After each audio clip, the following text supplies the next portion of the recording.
Yet, the approval seal on the form was dated the 17th of November, 1912. 18 years after Bishop Dubois' death, the ink used, when tested decades later, was found to contain high concentrations of lampblack and a binder made from fish scales, a common ink recipe in Louisiana that had fallen out of use by the 1862nd. No later diocesan seals bear traces of this ink. An internal note attached to the form by a bewildered pastor in 1949 asked whether the record should be destroyed or sent to Rome for review. There is no record of a reply. The only note on the back of the document is a single line in pencil. If it returns, start over, do not let it complete the loop. The phrase "complete the loop" does not appear in any canonical documents of the period. When the historian who found the document tried to photograph it in 1965, his camera failed. The flash went off, but the film was completely transparent. The Photo Lab's report noted a strange comment: exposure, failure. Film did not register light, as if the lens was aimed at a void. In 1978, when the Mississippi Department of Archives and History began microfilming 19th century records, a clerk discovered a series of entries that could not be indexed consistently. Carver, Cole, 812. Unlike standard records, this trio of names appeared repeatedly in parish registries, prison archives, and land ledgers along the Mississippi River. The file code seemed to change, but the core details remained constant. The file's location constantly shifted between classifications, without explanation. Sometimes it was marked transferred, other times pending or Kundinjalai. Not once was it marked deceased. The file had more handwritten notes and amendments than any other from that period in Mississippi. Yet, no census ever listed the boy, no school enrolled him long-term, and no burial record closed his case. His age was last recorded as approximately 10 in 1845, after which the entry was left blank. A note in red ink in the margin of one document simply reads, "Maintain status until change occurs." No one initialed it. An internal diocesan report from 1922 described the file as a permanently inactive record. When reviewed in 1950, a historian noted, "This file seems to exist not out of administrative need, but out of a certain inertia." By 1965, a line in a state archive inventory report declared, "This subject is referenced in other files, but has no original record." When compared to other cases, this file had a unique characteristic: circulation. Its documents were copied, moved, and cross-referenced over 80 times, from 1825 to 1960. Most records were moved only once or twice. His file moved on average every 5 years.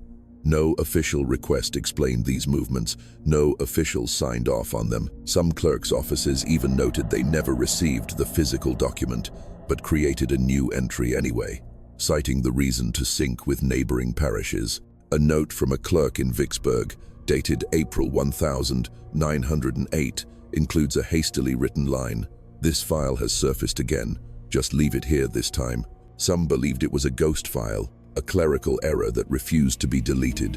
Others suggested a clerk had used the number as a placeholder for unidentified cases.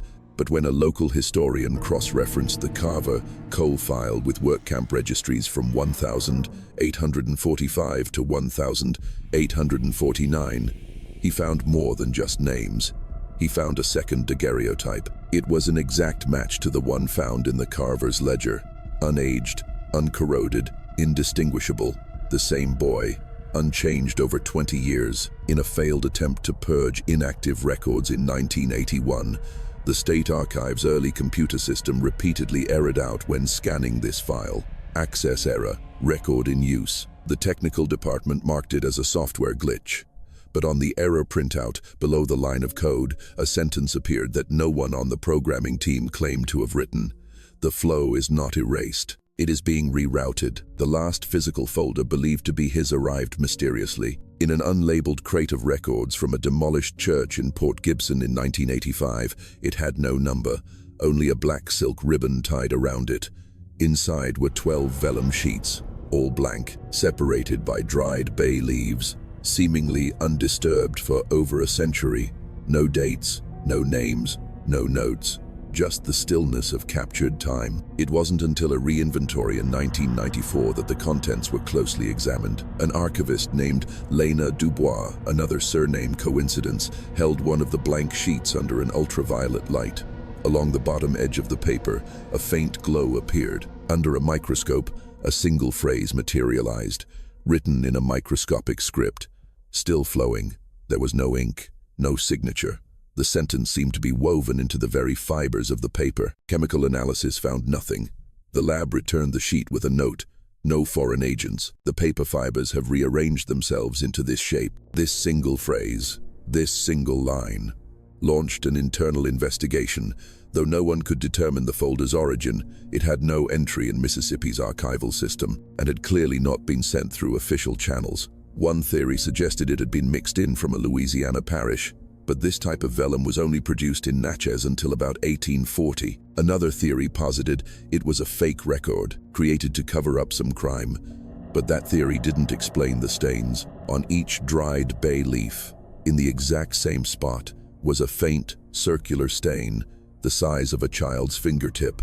Analysis revealed it to be silt residue from the Mississippi River. Most disturbingly, the stains repeated on every single leaf, in the same position, at the same angle, as if a muddy finger had touched them again and again, over many years. A 1995 memo from the archive director, Samuel Peters, records his experience during a late night at work. "This folder," he wrote, "has an unusual weight. When he lifted it to place it in a sealed box, he described a feeling of cold dampness, as if I was lifting a wet stone from a riverbed, not a file of paper." Peters took an early retirement the following month. His resignation letter contained a single sentence: "What cannot be archived cannot be forgotten." Attempts to photograph the folder failed. Each picture produced only a dull gray, as if shooting into a thick fog. When scanned in 2003, the digital scanner crashed. It repeatedly errored, displaying on the screen a repeating line of text: "Awaiting flow, awaiting flow, awaiting flow." No error code was logged to explain this message. That folder now sits in a sealed tin box, stored in the deepest vault of the archives. Opening the box requires permission from the current bishop and a historian appointed by the Mississippi River Historical Society. On the lid of the tin, etched by an unsteady hand below the state seal, is a phrase that has never appeared in any document before. It reads, "Do not drain the river." It is still being told. It was adopted, returned, named, incarcerated, and forgotten. Yet, nowhere in the archives of Mississippi is there a record of it dying. Its file never closed, its age never changed, and in an old chimney in Natchez, a buried notebook still holds the name of the first family that touched it. What was it? A child left by the river? A failure of the administrative system? Or something created by that very system, fed by paper, circulated by mortal hands, and remembered only by mud stains that never dry? This is not a ghost story. This is the story of a system that forgot how to forget, and a boy it should never have processed. Like the video, and subscribe for more stories that history has tried to bury. And if you're still watching, let me know where you're from and what time it is. There's a comfort in knowing we're not alone. Mississippi, 1871. The ghost boy science can't explain. In 1871, the Finch family in Jennings adopted a silent child through the state orphan registry. The boy never spoke, never disobeyed, and never aged. After 2 years, they returned him with no complaints, no injuries, no formal rejection paperwork, just a slip of paper that read, "No longer compatible." Decades later, a prison intake record listed a boy of identical appearance, an identical name, still 9 years old. Like the video and subscribe to the channel if you're ready to step into the story of the Finch family and the child they sent back. And if you're listening right now, let me know what country you're in and what time it is. There's a comfort in knowing that we're all out there, scattered across timelines, watching the same story unfold together. The first mention appears in the Jennings County Orphan Intake Ledger, Volume 4, page 192, male, estimated age 8 to 9, origin unknown, delivered by itinerant officer, confirmed by Clark B. Smalls, does not speak, does not resist. has no name. Instead, a temporary designation, Child 13B. The officer's signature is smudged, but the loop at the tail of the G in agent matches a field supervisor stationed in nearby Vernon. His travel log for that week has been lost. The Carver family, Thomas and Eliza Carver. They were childless, owned a prosperous cotton plantation, and were respected figures in Natchez society. They were approved for adoption by the parish council, under a provision for families of moral and financial stability, an effort to relieve the burden on the overflowing almshouse. However, their adoption record in the registry showed an anomaly from the start. Though it was a single adoption, the entry for Ward 9 Kelvin showed signs of tampering. The initial entry was written in standard black ink, but just a few lines below, a second entry was added in a different, dark brown ink stating, Subject 9 Kelvin, status updated. There was no date, no explanation. Beside this second entry, a very faint, handwritten note in charcoal pencil appeared in the margin. Portrait unchanged, verified by Mirror. The only known photograph from this period is a daguerreotype, found wedged between the pages of one of Thomas Carver's ledgers. It shows a boy, sitting upright on a hard wooden chair, his hands placed neatly on his lap, his gaze fixed unnervingly on the lens. The photo bears no name, no date, but its copper backing is engraved with the small mark of an itinerant French artist, known to have traveled the Mississippi River around 1826. It was rumored he lost all his equipment in a mysterious boat capsizing near Vicksburg. Shortly thereafter, no other photographs of the boy have been found. His image never appeared in parish announcements or city bulletins. The Natchez Almshouse's annual report for 1825 makes no mention of a transfer to the Carver family, although Thomas Carver, in a letter to his business partner, confirmed they had taken the boy from the parish facility with a small stipend and formal approval dated the 4th of June. Thomas's handwriting, famously decisive and clear in his cotton contracts, became shaky and cramped in his personal notes about the child. The loops of his letters tightened, the spacing between words uneven. In an entry dated 1827, he wrote, "It does not ask, it does not sleep. I sometimes find it standing by the window looking out at the river, motionless for hours. I have stopped asking what it wants." Eliza Carver left no correspondence, but in her household ledger, there is a small entry for a fabric purchase. She bought 3 identical bolts of linen, enough for a boy's attire, but with no specific measurements, only a note beside it, to keep unchanged. There are no records of illness, destruction, or complaints. No letters were sent to the parish council. On the 21st of September, 1828, the child was returned to the Natchez Almshouse. The return record lists the reason in a single phrase, unsuitable. There was no precedent for this phrasing in Mississippi records before that time. The parish clerk, whose initials are on the document, later swore in a land inquiry that he had no memory of processing such a return, and that the handwriting, though similar to his, looked foreign, as if written by another hand guiding my own. The corresponding page in his personal journal was smudged by a water stain, rendering any details illegible. Immediately after the Carvers returned the child, a new file was created for the boy. That very day, this file was identical to the old one in every respect. The same child, the same age, but this time he was given a name, Ezra Cole. The paperwork states he was transferred to a church in Vicksburg, but no document proves this transfer ever occurred. At the bottom of the file page, a very faint, handwritten line, seemingly added later. It reads, "It was not sent. It was just released back to the river." The Carver's residence was a large plantation house overlooking the Mississippi River. There are no records of any disturbances or damage to the house during the boy's stay. According to tax records, Thomas and Eliza Carver were model citizens. However, in their 1827 census return, there is an oddity. Next to the couple's names, there is an additional entry for a ward. With no date of birth or other information, an X is marked in the ability to speak column. but there is no confirming signature from anyone. There were no reports on the boy's behavior, and the diary of the local pastor, who regularly visited families, is missing the pages covering that period. The only evidence of the boy's life here comes from a relative's letter. She wrote, "The Carver's quiet child has a strange habit. Every afternoon, he goes and stands by the garden fence, silently watching the river until it is fully dark." Among the few Carver family possessions preserved at the Natchez Historical Society is a leather-bound notebook belonging to Eliza Carver. It was found in an old jewelry box. Auctioned in 1855 after the mansion was abandoned, the notebook mostly contains notes on household management, recipes, and plantation expenses, but interspersed between notes on cotton prices and weather from May 1826 to August 1828 are 12 entries, written in a hurried hand, indirectly referring to the child. Eliza never names him, using only it or the presence. May 11. It is always awake before dawn, standing still in the dark parlor. 2nd of July. The oil lamp in its room is out again, though I am certain I filled it. There is no smell of smoke. The 19th of September. It does not speak, but it seems to know what I am about to ask. It just shakes its head slightly.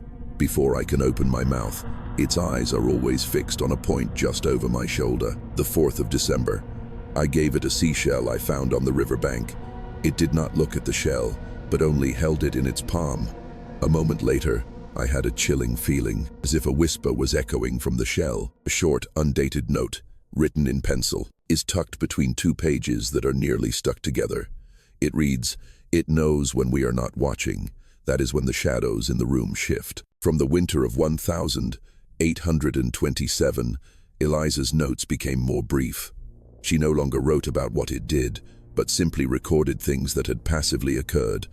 The floors are polished. The windows are spotless. The grandfather clock in the hall has stopped again. By the spring of 1828, the entries stop. Abruptly, the last line is written at the bottom of an otherwise empty page, with no punctuation. It has begun to tap its fingers in a rhythm. There are no further entries. The remaining pages of the notebook are completely blank. In the back cover of Eliza's notebook, a small slip of paper was found, hidden beneath the fabric lining. The slip was discovered by an archivist in 1962. On it are 3 words written in a strange hand, "Still not connected." The official return file was submitted on the 22nd of September, 1828. Everything on paper looked normal. The boy's ID number was Ward 9 Kelvin. The Carver family name was written in full, and it was confirmed the boy was healthy and without injury. The boy's name was left blank. However, in the section for the reason for return, there was only a single word, written in pencil: suitable. This word was very strange. It was not an official reason for returning an orphan according to the regulations of the time. The usual reasons were illness or bad behavior. Suitable was not on the list at all. The parish clerk, Mr. Samuel Price, recorded the case as normal in his work ledger, but he also used red ink to write a small annotation next to the word suitable. Incorrect wording. Need to ask the Carvers again. However, it seems no one ever asked them about this. The Carver family's return form has no signature at the bottom. Instead, a faint check mark, not in Clerk Price's hand, is marked next to approved. Later, the main diocesan office in New Orleans sent a letter requesting that Natchez clarify the case. In his reply, Clerk Price wrote, "The Carver family made no complaints. They described the child as quiet and not troublesome. Mr. Carver voluntarily requested the boy's return. Mrs. Carver offered no comment. The return was approved as it was conducted peacefully." It is noteworthy that in his letter, Clerk Price never mentioned the word suitable. This suggests that the word may have been added to the form by someone later. Years later, when asked about the incident, Mr. Price swore that he did not remember ever writing or approving such a strange reason for return. His word was accepted, and no one investigated further. In 1895, the old records from Natchez were moved to the State Archive. In Ward 9 Kelvin's file, the word suitable had been crossed out by someone with a pencil. Instead, they wrote over it the words reason unknown. A careful archivist discovered this and noted in the margin, Red ink is still visible beneath the pencil marks. It seems someone deliberately changed it. In 1955, when historians used new technology to examine the form, they discovered that beneath the words "reason unknown," the impression of the original word "suitable" was still there. No other record in Mississippi throughout the 19th century used such a strange term. Researchers searched but could not find the word "suitable" used with this meaning in any legal or medical document of that era. On the back of the form, along a crease, there is a small line of text, written in a slanted hand with very faint ink. The handwriting does not resemble anyone else's. The line reads, "It does not grow, it only reflects." According to the file, after the carvers returned him, the boy, now called Ezra Cole, was transferred to a new family in Vicksburg. This document was found in an old ledger from the Natchez Almshouse. The receiving family was listed as George and Henrietta Lyles, Millers, residing at Lot 112, Riverfront Street. This is the first time the name Ezra Cole appears. The intake information section on the paperwork was left blank, suggesting this was an unusual transfer. The page also has a broken red wax seal, making the details unidentifiable. When historians checked the records in Vicksburg, they found no family named Lyles had ever lived there. There were no tax receipts, no land deeds, or any records of such a family. The ownership deed for Lot 112, the address listed on the transfer form, actually belonged to a widow named Anna Rausch. She had passed away years earlier, and the lot had been abandoned after a fire. It was never sold to anyone. In the city's land registry, the page with information about this lot had been torn in half. The remaining part ends abruptly, with a marginal note that reads, "Awaiting verification. No one presented." In March 1846, a census taker passed by that address. In his notebook, he wrote, "Vacant lot. Only a charred foundation remains. Uninhabited." He drew a small diagram of the lot and wrote a single word on it, "ruins." In his census form, the box for children fostered was initially checked, but was later crossed out hastily. A month later, a clerk at the Diocesan Child Placement Office in New Orleans filed a complaint regarding the arrangement for the Lyles family, citing failure to return the post-placement response form within the required 60 days. A note was attached to the child's file, stating, "Reassignment pending, awaiting confirmation of residence and/or contact."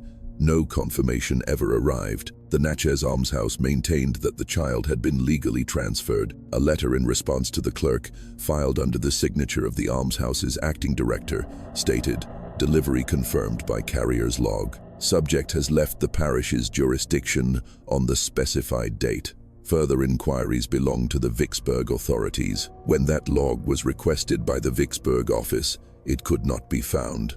Only a payment stub remained, 2 pence issued to S. Proft for delivery of 1 passenger, full route.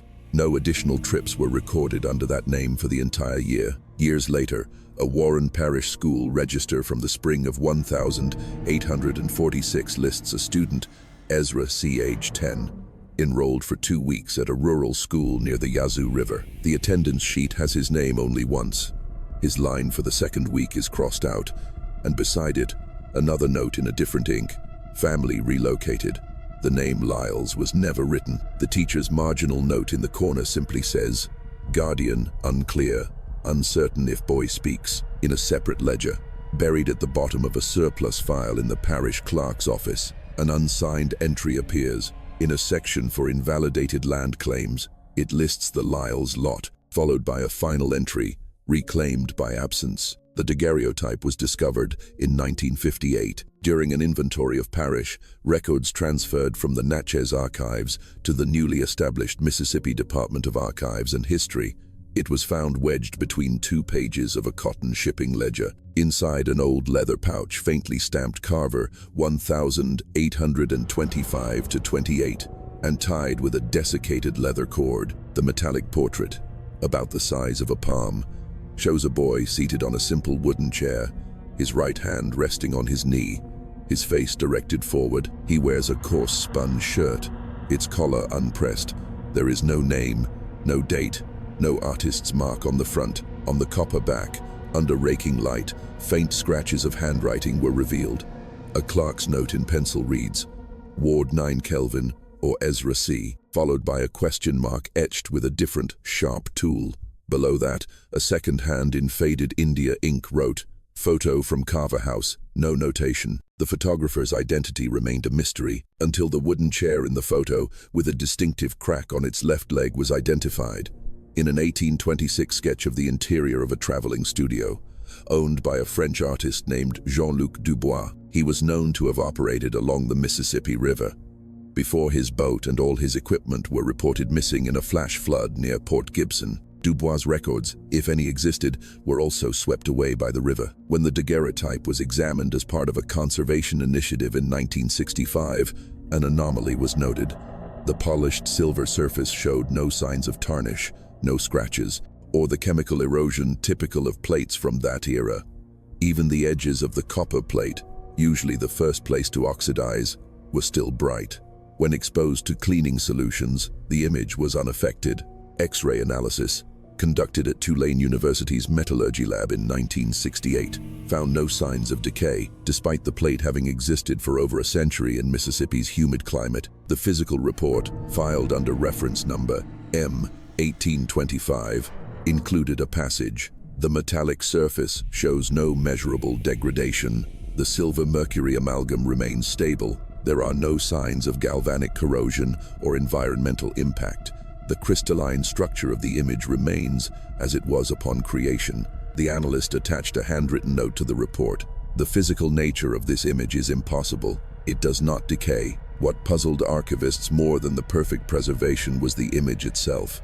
When viewed under a microscope, the lines of the boy's face were impossibly sharp. The tightly pressed lips, a tiny mole beneath his left eye, a stray lock of hair across his forehead. His eyes, wide and direct, seemed to have an unusual depth, as if they were etched into the metal rather than an image captured by light. A lab assistant claimed that when he held the plate, he felt it grow slightly warm and emit a very faint, almost inaudible hum. He did not include this observation in his official report. A comparison was made with a second daguerreotype, the one attached to the 1845 Natchez prison record. The boy in both images was identical, the same seated posture, the same vacant stare, the same stray lock of hair on his forehead. But the second photograph, taken 20 years later, showed no signs of maturation.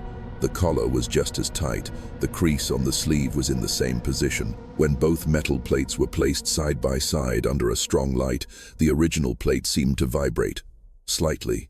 The second one did not. The lab technician conducted an acid corrosion test.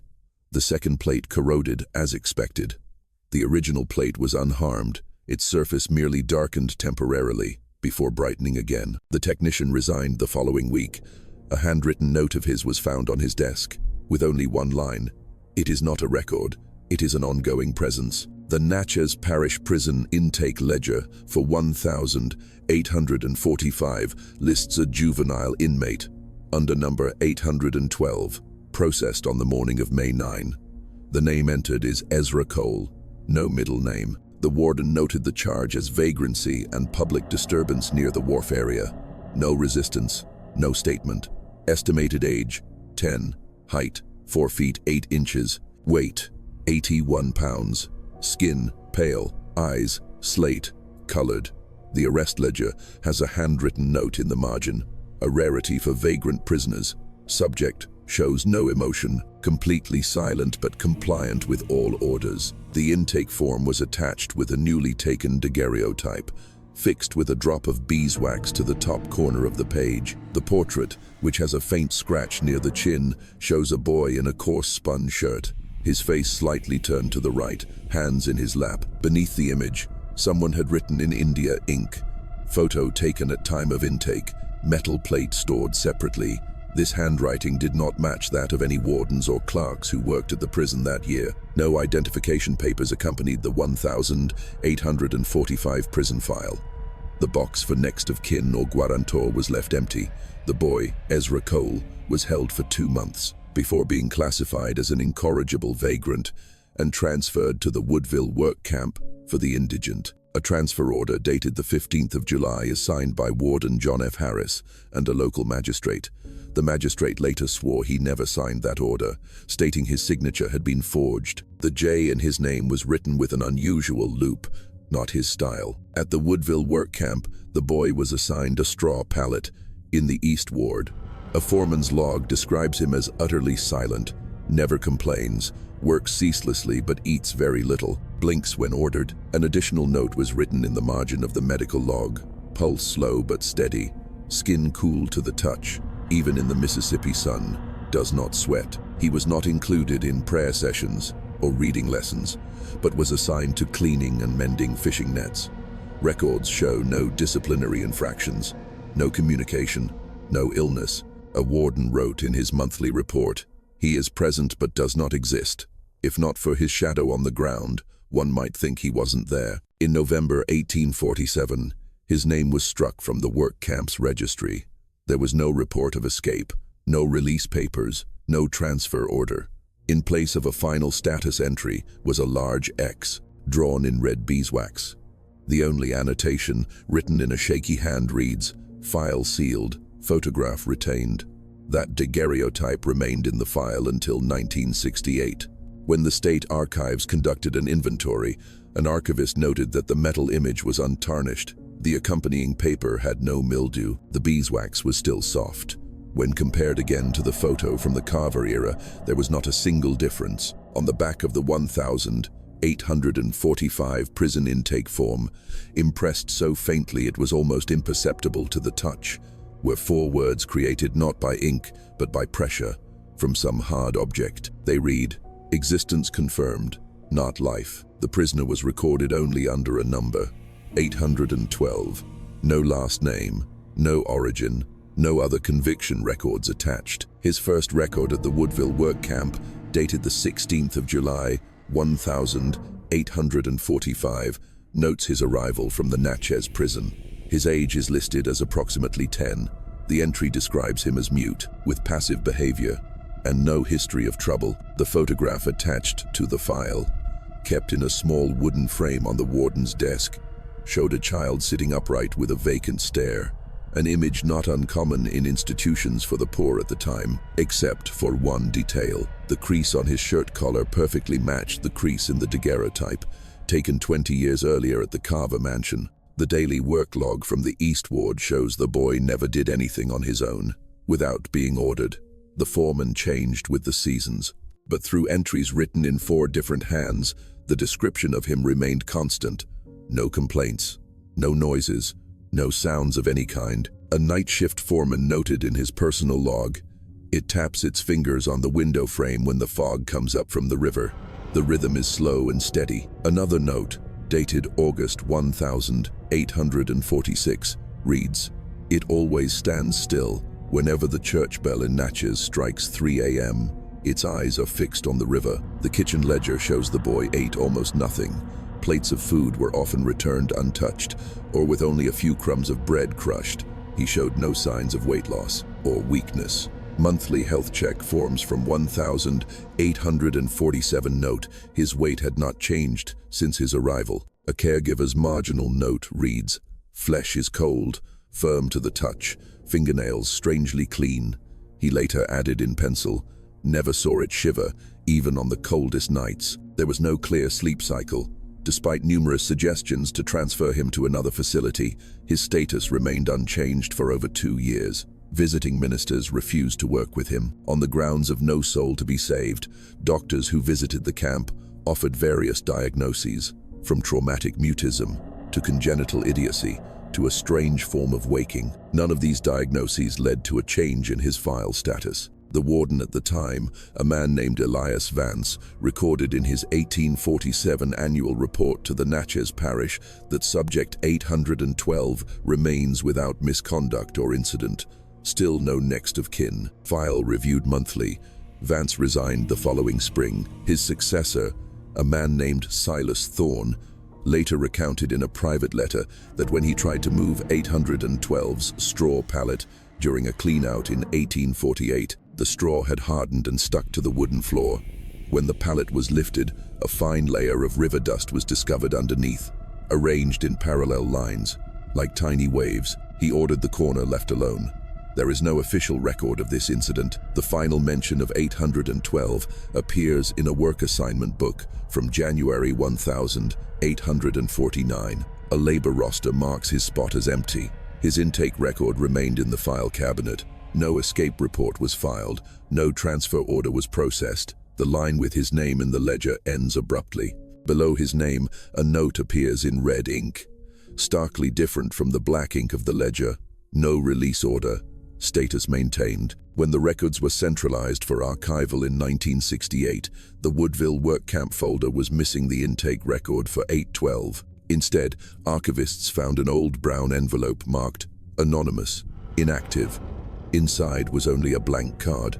At the top of the card, impressed very lightly into the paper, as if written with a pin long ago, were 3 phrases: arrived, not departed, still under review. The Mississippi Office of History initiated a project in 1935 to identify irregular or incomplete parish and prison records using new methods, including chemical analysis of paper and ink. The file related to the boy was pulled due to its unexplained surname changes and the existence of the undamaged daguerreotypes. It had been catalogued under 3 different identifiers during its journey: Ward 9, Kelvin, Natchez Almshouse, Ezra Cole, Natchez Prison, and Inmate 812, Woodville Work Camp. These records had been consolidated in 1910 into a single file, but each page had inconsistencies in dates, ink types, and writing styles. The document analyst, Mr. Julian Blackwood, an expert in 19th century paper, was tasked with examining the handwriting samples for signs of forgery. His report, dated the 12th of October, 1935, began with a cautious observation. The documentation lacks consistency. However, it is the marginalia, the seemingly informal additions, that are most troubling. On the return form from the Carver House, dated the 21st of September, 1828, Blackwood identified 5 different handwriting styles. None showed a natural flow or rhythm. He noted, some of the scripts appear to mimic the style of clerks of the era, yet they lack the natural pressure fluctuations of a human hand. The note next to the reason for return, unsuitable, seemed to imitate the florid script of clerk Samuel Price. But when compared to other documents he had signed, the ink pressure was inverted, heavier at the end of the strokes instead of the beginning. Another note at the bottom of the page, written in an angular script almost carved into the paper, read, "Noted, no life." Blackwood circled this line and wrote beside it, "Neither handwriting nor print, something mechanically produced, but without a source." Comparative documents from the Natchez Almshouse, kept in the same storage box, included signatures of clerks and ministers from the 1822nd. Every signature had been authenticated in 1888 during a parish land dispute. None of the verified signatures matched any of the notes in Ward 9 Kelvin's file. Not the delivery agents, not the administrators, not even the initials matched. Blackwood's note in the margin of his 4th report page reads, "If this is human writing, then these people wrote only once in the history of this county." Chemical tests revealed further anomalies. The ink used in the marginalia did not react to standard reagents. Oak gall ink, common in the South at the time, typically turns black when exposed to acid. These ink samples fizzed slightly and left a greenish residue. The archivist supervising the analysis recorded, "The ink of the annotations appears to have stained the paper fibers themselves, whereas the ink of the main text rests only on the surface." When Blackwood tried to trace the individuals named in the files, clerks, wardens, caregivers, he discovered a chaos. Names like Samuel Price or Elias Vance existed in other records, but their signatures in the boy's file did not match.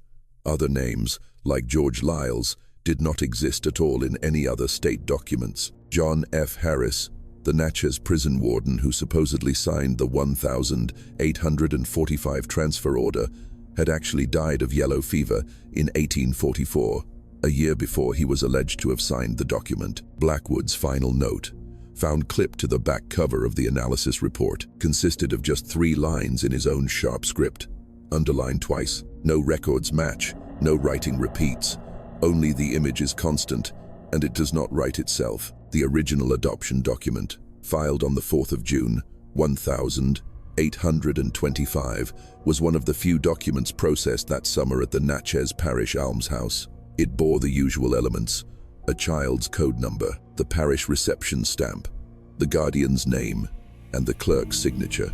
That signature belonged to Samuel Price, a man who had diligently held the position for nearly 20 years. His signature, S. Price, appeared in black oak gall ink, clear and coherent. The paper used was rough sheepskin parchment, a common type in the southern colonies at the time, with no watermark. This entry was filed in the Parish Registry, Volume 2, page 47. The page lists the child only as male, origin unknown, quiet disposition, assigned to the Carver residence under guardianship order number 14. An attached note in red ink reads, "Family suitability verified. Child's condition accepted." A few lines below, a final clerk's comment states, "Family had no further requests." This phrase, which was not standard parlance, was circled in pencil by an investigator during a 1898 review of parish land records. That review was conducted following allegations of document forgery in church land transactions. As part of the investigation, former clerks were summoned to authenticate their signatures. Price, by then elderly and living in seclusion in a small house on the outskirts of Natchez, submitted a sworn affidavit on May 11, 1898, in which he asserted, "I do not recall processing any case involving the Carvers. I never assigned a child to them. If my name appears on that document, it was not signed by my hand." Investigators compared his handwriting against baptismal certificates, slave sale contracts, and parish land records from the same period. His florid S, the firm period after his initial, and the crossbar on his P were all consistent across 54 of 54 samples examined. The signature on the Carver record was identical in every respect. The same slant, the same ink pressure. Price was shown a photographic copy of the record page.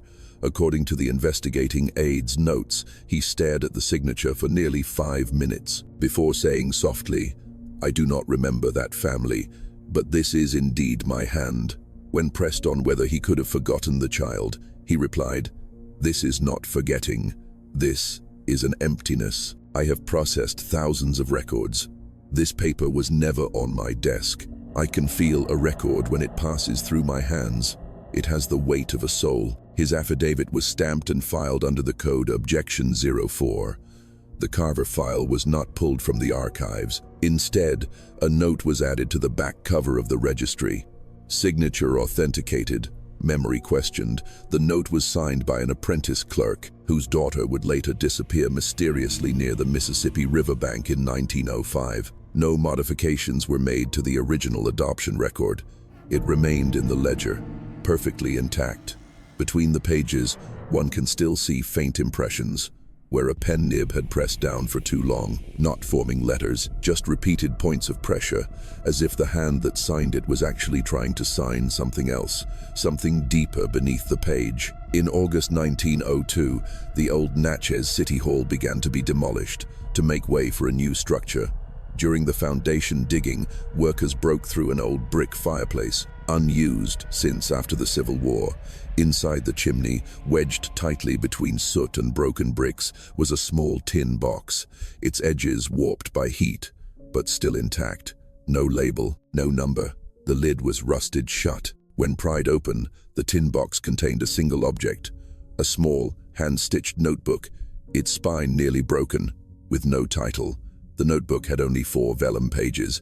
The first 3 were blank, with only yellowed stains from moisture. The 4th page contained a single, central, unadorned entry. Subject, male, juvenile, Carver. The line was written in a stiff, block-letter script, with no date or code number. The handwriting was even, emotionless, more like it was produced by a machine than a human hand.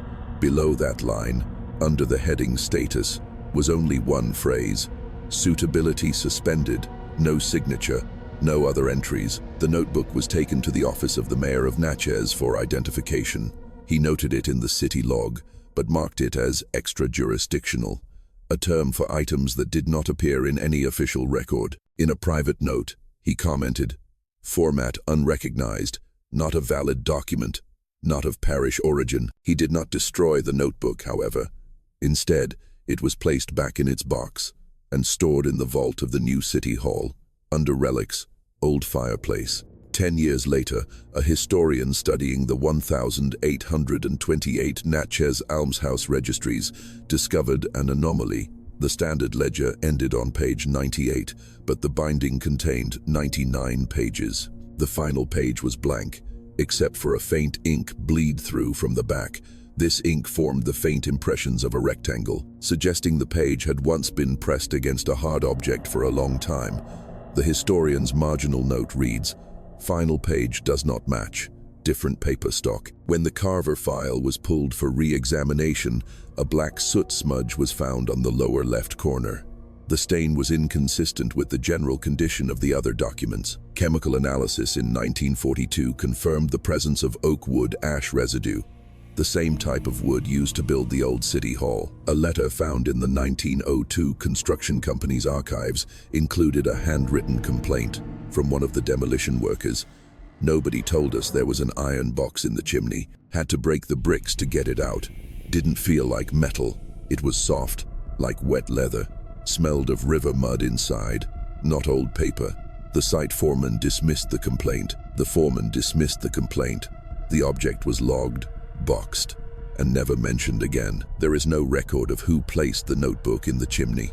There is no way to explain how it could have been sealed inside a solid brick structure, but someone wrote that entry, and someone, perhaps long before the city hall was even built, decided that suitability could be suspended, but never terminated. This account was never published. It lay in a sealed file in the diocesan archives until 1982, when a flood damaged the archival codes and it was accidentally brought out during a damage inventory. It was labeled only Warden E. Vance's Account of Inmate, 812. The account is 4 pages long, handwritten but unsigned. Elias Vance had been the warden at the Woodville work camp for nearly a decade. He resigned abruptly in 1848 and lived in seclusion until his death. This account was found among his personal papers, written years later from an infirmary in New Orleans, where he was being treated for a tremor of the hands and nightly terrors. In his account, Vance describes in detail a prisoner transferred in on the 16th of July, 1845. The intake form listed no parents, but was attached with a daguerreotype that was unnervingly pristine and showed no signs of corrosion. The boy was described as around 10 years of age, silent, with no oppositional behavior. There was no prior record before the vagrancy charge that brought him to the camp. His housing was marked pending assignment, a status Vance admitted he created himself for those he did not know what to do with. That status never changed during the boy's entire stay. Vance wrote, "It was not a burden. It did not speak. It did not fight. But no one came for it. No family claimed it. No minister would speak to it. Every month, I had to write a report on it, and every month, I wondered where it came from. The river never gave me an answer." But in the winter of 1848, according to Vance's account, something changed. The boy, known only as 812, had been taken to the infirmary. After not moving for 3 straight days, a caregiver reported that he was tapping his fingers on the wooden floor. He couldn't understand the rhythm. When Vance came and ordered him to stop, the boy didn't move his hand. Instead, he looked directly at Vance and blinked, continuously, 81 times. The caregiver had counted silently. When he finished counting, he dropped his lantern. "I thought it had a fever," Vance wrote, "but it was not warm. It just stared at me. I don't know what I saw in those eyes, but I wrote in the ledger that it had been adopted by a family in Yazoo City. It never left. I just couldn't keep seeing it every day, without an answer." That night, Vance couldn't sleep, for the sound of the river water, which seemed to be whispering a number. A week later, the boy's line in the registry ends, without explanation, no release papers, no transfer note, just a blank space, and a line stamped with a homemade seal, "File closed." In the margin of the last page of Vance's account, there is a handwritten note, in a strange blue ink that does not match his script. It was not a rhythm, It was a coordinate. No one ever deciphered what 81 meant.